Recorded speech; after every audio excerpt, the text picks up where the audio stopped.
This channel does not promote any violent, harmful, or illegal activities. All content provided by this channel is meant for an educational purpose only. ফলতার Pushpa জাহাঙ্গীরের গ্রেপ্তারি এখন step সময়ের অপেক্ষা। জাহাঙ্গীরের রক্ষা কবচের মেয়াদ আর বাড়ালো না হাইকোর্ট, আর পালিয়ে বাঁচা যাবে না, এবার আত্মসমর্পণ করতেই হবে জাহাঙ্গীরকে। আত্মসমর্পণ করুন, তদন্তে সহযোগিতা করুন, নির্দেশ দিলেন বিচারপতি। এই মুহূর্তের সব থেকে বড় খবর, অভিষেকের ডান হাত এবার আরো বিপাকে। ফলতার নিজেকে পুষ্পা বলে ঘোষণা করা জাহাঙ্গীর, তার গ্রেপ্তারি এখন স্রেফ সময়ের অপেক্ষা। জাহাঙ্গীর খানের রক্ষা কবচের মেয়াদ আর বাড়ালো না হাইকোর্ট, আর পালিয়ে বাঁচা যাবে না, এবার আত্মসমর্পণ করতেই হবে অভিষেকের ডান হাতকে। আত্মসমর্পণ করুন, তদন্তে সহযোগিতা করুন, নির্দেশ বিচারপতির। জাহাঙ্গীরের গ্রেপ্তারিতে আর কোনো বাধা রইল না। ফলতার স্বঘোষিত পুষ্পা জাহাঙ্গীরের গ্রেপ্তারি এখন স্রেফ সময়ের অপেক্ষা। সরাসরি চলে যাবো, কথা বলবো আমাদের প্রতিনিধি শ্রাবন্তীর সঙ্গে। শ্রাবন্তী, আজ কি জানালো হাইকোর্ট?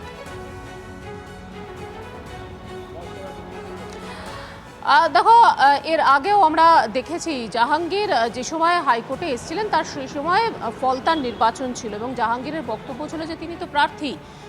তিনি আশঙ্কা প্রকাশ করছেন, বিভিন্ন সংবাদ মাধ্যমের খবরে তার মনে হচ্ছে যে তাকে গ্রেফতার করা হতে পারে। সেই সময় জাহাঙ্গীরের বিরুদ্ধে 2টি এফআইআর ছিল ফলতার থানায়।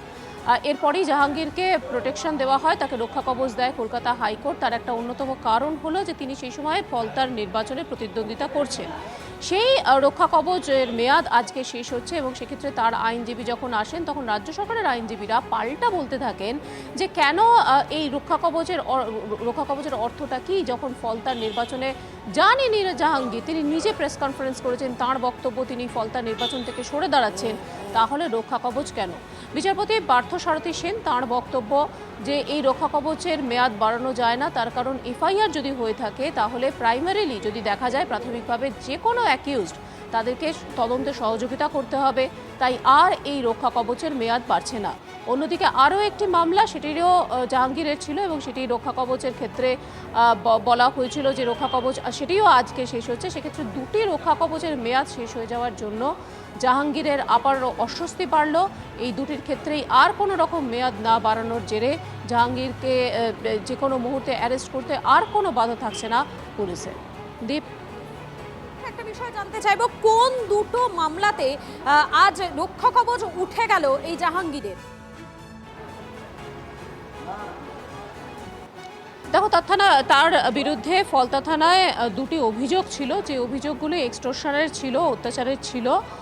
এর মধ্যে একটি খুনের মামলাও ছিল, যদিও আজকে শুধুমাত্র যে এক্সটর্শনের যে মামলাটি ছিল সেই মামলার ক্ষেত্রে রক্ষা কবচের মেয়াদ বাড়ানোর জন্য এসেছিলেন তার আইনজীবী এবং সেখানে রাজ্য সরকারের আইনজীবী মনে করিয়ে দেন যে যেহেতু নিম্ন আদালতে আত্মসমর্পণ করেননি জাহাঙ্গীর, তার আইনজীবীরাও সেখানে ছিলেন না, তাই অটোমেটিক্যালি সেই অন্য যে মামলাটি ছিল সেটি ভ্যাকেট হয়ে যায়, তার রক্ষা কবচের মেয়াদ এমনিই শেষ হয়ে যায়। একটি মাত্র মামলায় রক্ষা কবচের মেয়াদ ছিল, সেটা আজকের পরে আর থাকছে না।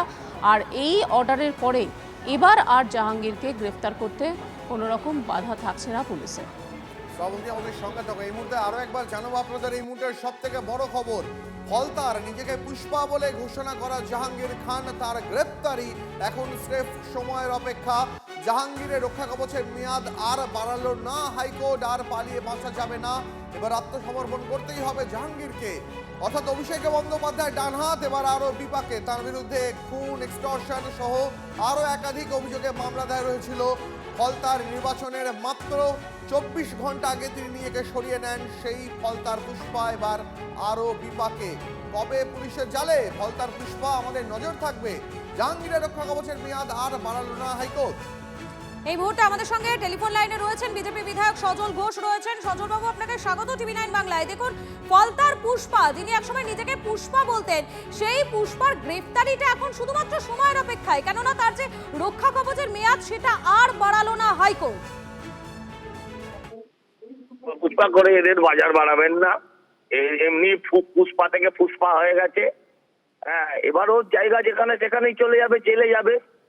ওখানে গিয়ে 17 ইঞ্চি বিছিয়ে রেডি করে রাখবে, কম্বল টম্বল পেতে রাখবে। কয়েকদিনের মধ্যে ওর ভাই দাদা, ওর নেতা, ওর রাজনৈতিক যুবরাজ, সেও আসবে, একসাথে এক ছেলে কাটাবে বাকি জীবনটা। আর কি আছে? সজলবাবু, যে কথা আজকে আদালত জানিয়েছে, আদালত যেটা আজকে জানিয়েছে যে রক্ষা কবচের মেয়াদ তো একদিকে আর বাড়ানো যাবে না, এর পাশাপাশি আদালত তদন্তে সহযোগিতারও নির্দেশ দিয়েছে। না করে আর যাবে কোথায়? না করে তো আর যাবার জায়গা নেই। আগে যখন পিসির সরকার ছিল, হ্যাঁ, তখন এসব করা গেছে। এখন তো আর পিসির সরকার নেই, হ্যাঁ, এখন বিজেপির সরকার। স্বাভাবিকভাবে সেখানে এগুলো তো আর করতে পারবে না। অপরাধীদের জায়গা জেলখানা, জেলখানাতেই যেতে হবে। তদন্তে সহযোগিতা করলে একটু কম শাস্তি হবে, তদন্তে অসহযোগিতা করলে আরো ভালো হবে, আরো টেনে নিয়ে যেতে সুবিধা হবে। কি অসুবিধা আছে? সজলদা, এই জাহাঙ্গীরের বিরুদ্ধে স্থানীয় মানে ফলতা এলাকায় খুন, এক্সটর্শন, ভয় দেখানো, জমি দখল সহ আরো একগুচ্ছ অভিযোগ রয়েছে। ফলতায় দীর্ঘদিন ত্রাস তৈরি করে রাখার অভিযোগ উঠেছে এই ফলতার জাহাঙ্গীরের বিরুদ্ধে। দেখুন, 2021 সালের পোস্টপল ভায়োলেন্সের কেসে যদি আজ গ্রেপ্তার হয়, তাহলে জাহাঙ্গীর আজ অব্দি যা পাপ করেছে সে শোধ করতে করতে জাহাঙ্গীরের থেকে শাহজাহান, ঔরঙ্গজেব সব চলে আসবে, ওদের পরম্পরা শেষ হয়ে যাবে। কিন্তু যে লোকে কাটতেই হবে। বেশ, ধন্যবাদ আপনাকে। এই মুহূর্তে যে খবরের দিকে আমাদের নজর রাখতে হচ্ছে এবং সব থেকে গুরুত্বপূর্ণ দ্বীপ, একটা জিনিস মাথায় রাখতে হবে, একমাত্র এই একটা কেন্দ্র ফলতা যেখানে পুনর্নির্বাচন করাতে হয়েছে। কারণ সেখানকার যারা মা বোনেরা ছিলেন তারা রাস্তায় নেমে সেদিন প্রতিবাদ করেছিলেন। তারা জাহাঙ্গীর যেভাবে সন্ত্রাস চালিয়েছে সেই সন্ত্রাসের বিরুদ্ধে তারা পথে নেমেছিলেন এবং সে কারণেই এই গোটা রাজ্যের মাত্র একটা আসনেই পুনর্নির্বাচন করাতে হয়েছে। এবং সেই পুনর্নির্বাচনের ফলাফল যখন এলো তখন দেখা গেল এই জাহাঙ্গীর খানের জামানত কিন্তু জব্দ হয়েছে। অর্থাৎ বোঝা যাচ্ছে কিভাবে 4%-ও কম জাহাঙ্গীর পেয়েছিলেন। এবং যে কথা তুমিও বলছিলে মধুকল্পিতা, যে একমাত্র এমন একটা উপনির্বাচন, বাংলার একটি কেন্দ্রের উপনির্বাচনকে কেন্দ্র করে খোদ প্রধানমন্ত্রী নরেন্দ্র মোদী তিনি বিজেপির জয়ী প্রার্থীকে দেবাংশু পণ্ডাকে ধন্যবাদ জানিয়েছিলেন। অর্থাৎ এতটাই গুরুত্বপূর্ণ ছিল এই ফলতা কেন্দ্রের উপনির্বাচন। তার কারণ এই ফলতায় দীর্ঘদিন, যেমন তুমি বলছিলে, মা বোনেরা তারা অভিযোগ করে এসেছিল যে এই জাহাঙ্গীরের ভয়ে সন্ত্রাসে তারা ভোট দিতে যেতে পারতো না। কি অভিযোগ উঠেছিল মধুকল্পিতা, দর্শকদের মনে করে দিই। বাড়িতে ভোটার কার্ড, আধার কার্ড সহ যত নথি, গুরুত্বপূর্ণ নথি, সেই নথি জমা রাখতে হতো এখানে এলাকায় থাকতে গেলে, এমনটাই অভিযোগ উঠেছিল কিন্তু।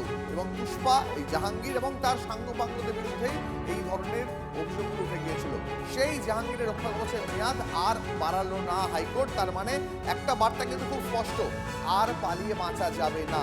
এবার পুলিশকে তদন্তে সহযোগিতা করতেই হবে। বিজেপি প্রতিক্রিয়া নিলাম আমরা। বিজেপি বলছে তদন্তে যদি সহযোগিতা করেন তাহলে ভালো, যদি তদন্তে সহযোগিতা না করেন তাহলে আরো কড়া আইনি পদক্ষেপ।